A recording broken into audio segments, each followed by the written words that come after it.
Hi, it's Maggie the Irish Gypsy here to bring you your September 2019 general reading. We're looking at the first half of September from the 1st through the 15th. Welcome to everyone. Thanks for taking the time Thanks for taking the time to tune in, and welcome to any newcomers and first timers, and welcome back to followers and subscribers. Thanks for those of you who do subscribe and send in your support, feedback, and comments. Likes, shares, subscribes. Anything and everything is always welcome. So thank you very much for taking the time. And always a big note of gratitude to all of my clients out there, both regular and new, for not only keeping me so busy with personal readings, but for so many of you returning over and over again. I'm so blessed. I just noticed how many of my clients are regular clients. And I'm so blessed that you are able to grant me the trust to do the readings for you, which I am always conscious of. It is sometimes a bit of a risk to do, so thank you very much for that. If any of you are interested in a personal one-on-one reading with me, you can click on the description link below for more info and contact details. You can email me directly at maggie1mcguire@gmail.com. I would be so very happy to work with you. I can usually respond to initial inquiries within the same day or the first 24 hours. And scheduling's pretty good too. I'm very blessed to be able to do readings full time, 6 days a week, sometimes 7. It's all that I do. And it is a blessing that that's all that I'm able to do. Not that it's all that I'm able to do, but that I'm able to do it all the time. So I'm pretty diligent at working with both your schedule and mine to set up readings as quickly as possible. So if you're interested, send me an email and we will set something up for you. I offer a wide variety of readings in all areas of life. Okay, let's move right into this. Pisces, your cards are flipping out all over the place. This is for the water sign of Pisces for the first half of September 2019. Check your other signs too if you know them, your rising sign, moon sign, Venus sign, unless you're cross-watching, of course, then you can check the other signs as well. General readings always resonate a little differently for everyone. And watching your other signs can provide additional clarification too. Okay, Pisces. Your cards just flipping out all over the place. All right, Pisces, we begin with the King of Wands, followed by the Two of Cups. We have the Seven of Swords, followed by the Two of Wands, and from the bottom of the deck, overall focus for the first half of September is the Nine of Swords. So there's a lot of stress, anxiety, and worry about something, thinking about something obsessively over and over again, maybe fearing. This card usually shows up when you're in fear of the future somehow. You're trying to, write the script for it, and it's almost always like the worst possible outcome. What am I going to do if this happens? What am I going to do if this doesn't happen? And building it up into your head until it's, bigger and worse than the reality is actually in the situation itself. The source of what you're worried about may be quite a valid concern, but the Nine of Swords is working yourself up about it too much. It becomes this great big huge horrible monster in your head that's going to, turn out that the outcome is going to be some horrible negative thing, and it's not. It's an unnecessary level of stress and fear, Pisces. So you can cut down at least half of this energy and stop trying to pre-plan and pre-write the script for something which hasn't played out yet, and stop trying to envision the worst possible outcome for something. So it looks like for many of you that a relationship is a focal point here, because we have the King of Wands and the Two of Cups. Now it's interesting because I'm feeling during this 2-week time period, the first half of September, I've been feeling kind of a strong link between water signs and fire signs. So you may be involved with a fire sign or somebody that manifests like a Leo, Aries, Sagittarius, Sun, Moon, or Rising, showing up as a king, but in general readings we cannot be gender specific, so it could be a female as well. This is somebody who's, very much a go-getter. Fire is the element which governs this wand, and fire is the energy that's almost always forward-moving. It's action-oriented, passion, enthusiasm, creativity, artistry. So the King of Wands is somebody who has, he has quite a life path behind him already, because he's grown and matured and evolved beyond the page and the night stage. He still has a lot of that lovely, somewhat impulsive fire energy, but he's learned how to tame it and make it work for him. For the most part, we all have our bad days. So the King of Wands has good leadership abilities. He's a very dynamic individual, probably easy on the eyes, or she. Very much a go-getter, good leadership, able to delegate, able to problem solve quite quickly. And if that doesn't work, he'll come up with something else until he achieves his goals. He always seems to me to be sitting even rather restlessly in his throne and looking at something over to the side. And his throne is also depicted as being in the air as well. So he's ready. He's ready for anything that comes along. He'll figure it out, and he'll do it quickly and dynamically, and probably creatively as well. This is somebody who is very much an initiator of change, and action-oriented both in his own life and the lives of people around him. So this is somebody who's showing up as significant to you, quite significant, because what accompanies the King of Wands is the Two of Cups, the traditional soulmate card. This is somebody with whom you have a karmic connection with. It might be in a romantic sense, it might be in a best friend sense. In a romantic sense, this is more than physical and chemical attraction. This is a meeting of the mind, the heart, the soul, the spirit. This is somebody that, you know, a short time after you first meet them, you probably feel like you've known them for quite a long time. You share maybe not all the same interests and hobbies and ways of looking at things, but similar. It can sometimes represent best friends that maybe turn into something else, or begin to transition into a more romantic attraction or romantic involvement and evolvement.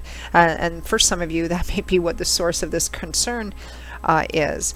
But I feel it's definitely a relationship, a partnership is pretty focal here for the first half of September. And there's a lot of stress and anxiety over how something's going to work out. And it is future tripping, as my kids, when they were younger, used to say, you're trying to write the outcome for something which hasn't happened yet. Future tripping. I mean, there is a certain amount of logic and reason that we want to put into, planning and preparing to the best of our abilities. But the Nine of Swords is, you're worrying about something far beyond what actually justifies it and what it needs to be, particularly in terms of negative outcome here. So next we have the Seven of Swords and the Two of Wands. So it's really about where you're going in this relationship, or what direction to take this relationship in.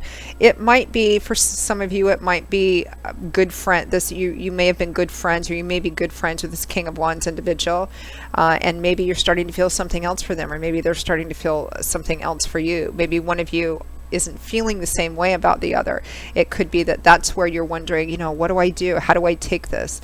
Do I take this forward? Do I accept this? Do I extend this out? If I'm starting to feel differently about this person, do I let them know? If they've let you know, what do I do about this? Because the Two of Wands is about where to go. But I feel like either you're keeping it to yourself, or this other person is keeping it to themselves for the time being. And again, that may be the stress. This may be somebody you are already involved in a really close friendship or romantic relationship with, or partnership of some kind. And you may want to take it further than what it is. And that's where, and you have let this other person know that, but they're not communicating much with you. Because the Seven of Swords, which is a card of keeping things hidden, can be a card about being sneaky or deceptive. It is sitting right next to the King of Wands. So I feel like for many of you, the source of the stress and anxiety is about this person, and either you're keeping it to yourself, or they're keeping it to themselves. It could be that you may be stressed and worried that they may be keeping some secrets or deception from you. You may be worried that they're sneaking around on you. It could be sneaking around on you with another person, or you may feel like they're keeping something secret from you, or even sometimes that they're stealing from you. I mean, the Seven of Swords is sometimes referred to as the thief card, because in this deck it shows somebody who's walking in broad daylight and stealing, not everything, but as much as they can carry, and going out again. And what the swords actually represent can be different. It could be an infidelity or cheating. It could be your trust. It could be, property or money, or keeping something undercover. There's a sense of secrecy, or somebody not revealing what they're doing, what they're thinking, what they're planning, and you're wondering what to do about it. I mean, there's a few different stories here, and it depends on how this fits for you. Because in a general reading, as I always say, the details and specifics and timing are always going to vary, but the energy fundamentally remains the same. Someone is keeping something to themselves, and you have a lot of stress and anxiety and worry about it. You might be the one sneaking around. You might be sneaking around on the King of Wands or with the King of Wands. That may be the source of the stress and anxiety, worrying about getting found out. You might be afraid that they are the ones sneaking around with somebody else, or lying to you about something else, or taking from you as well. The whole energy is, where do we go? What do I do? What path do I take in regards to this relationship? And it might not be romantic. It could be a very close friend or a best friend, and maybe there's, money or property issues or stealing involved, or that's what the fear is about as well.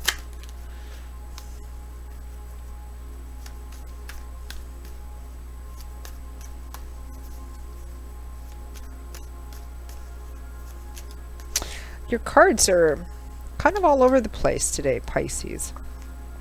Six of Swords and the Ace of Swords. The Ace of Swords came out first. So the Ace of Swords is, whatever it is going to be revealed, because the Ace of Swords represent words, ideas, communication, how we think. It's all about what goes on up in our minds and how that affects how we communicate. The Ace of Swords comes in and it cuts away extraneous fantasy and illusion and illuminates and exposes something for being exactly what it is. This is the epiphany, the light bulb going off over your heads, the truth being revealed, seeing something in a brand new light or in a new perspective.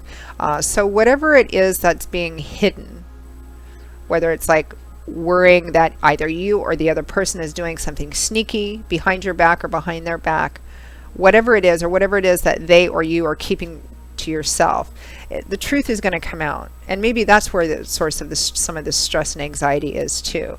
But it coming out is going to provide healing, or provide an opportunity for healing, which is what the Six of Swords represents. And for those of you who are worried that you're in a relationship with somebody and they're not being, honest with you about something, the truth may come out and you may decide to leave, because sometimes the Six of Swords can represent travel. It does represent moving away from whatever the source of the stress, anxiety, worry, turbulent waters are, because she's moving into waters now, leaving the chaotic waters behind. She's moving into waters which are calm and peaceful and placid and serene under the light of the full moon. There's a certain sense of being spiritually led, spiritual intuition leading you as well. It's a calm, peaceful feeling, but it is a card of healing, and sometimes, particularly in the initial healing phases, we can have difficult days, good days, bad days, physical healing, emotional healing.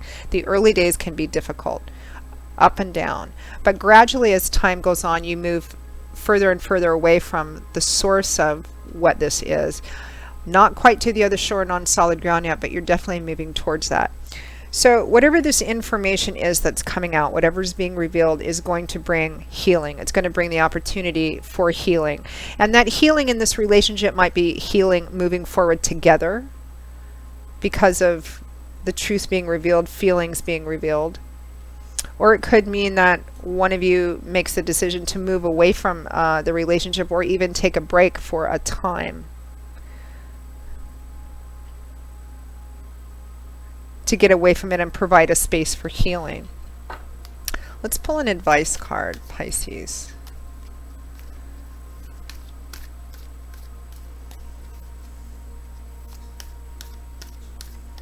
I don't feel like you should make this decision on your own. Maybe you should seek some help or guidance or advice from a trusted mentor or friend, or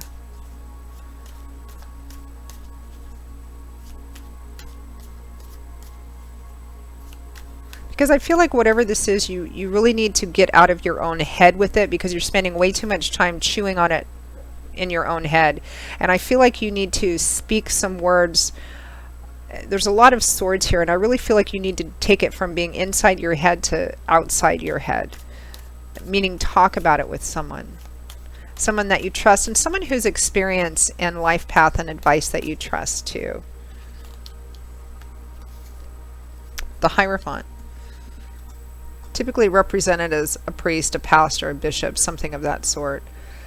Convention, tradition, doing things the prescribed way, doing things the tried and true way.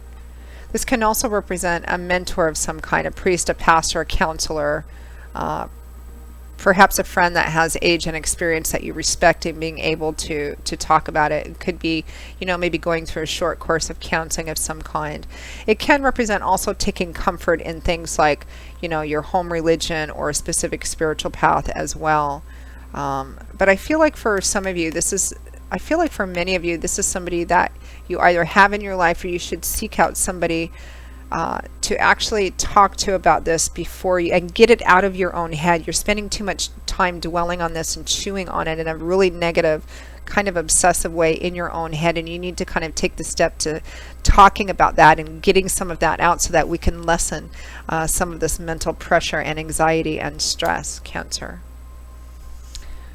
Good advice. I hope that those of you for whom it applies will take that, because you'll find it a lot more helpful. They say a burden or problem shared is a burden or problem lessened, particularly if the person that you're sharing it with has good experience and advice of their own to offer you. So Pisces, I hope I just didn't say Cancer. Pisces, that is your reading for the first half of September. I hope that you got something useful out of it. If this video resonated for you, if any of the readings resonate for you, and there's a specific thing you'd like to take a look at, or just schedule a reading with me, please feel free to email me directly at Maggie1McGuire@gmail.com. I would be most happy to work with you. I offer love and romance readings, relationship compatibility charting, career, work and finance, investment, gift readings for friends, family, and loved ones, 6 and 12-month life overviews, which take a look at what's coming in all the main areas of your life, depending on how far ahead you want to look, 6 or 12 months, and a variety of other readings of different lengths and focuses. So a few things to choose from. For those of you who are interested, I look forward to hearing from you. I'll see you all again, Pisces, in a couple of weeks for the September 2019 mid-month readings. Until then, as always, I miss you. I'll miss you too. I wish you much joy, blessings, peace, healing, and happiness. And I hope to see you back here again soon. Take care. Bye-bye.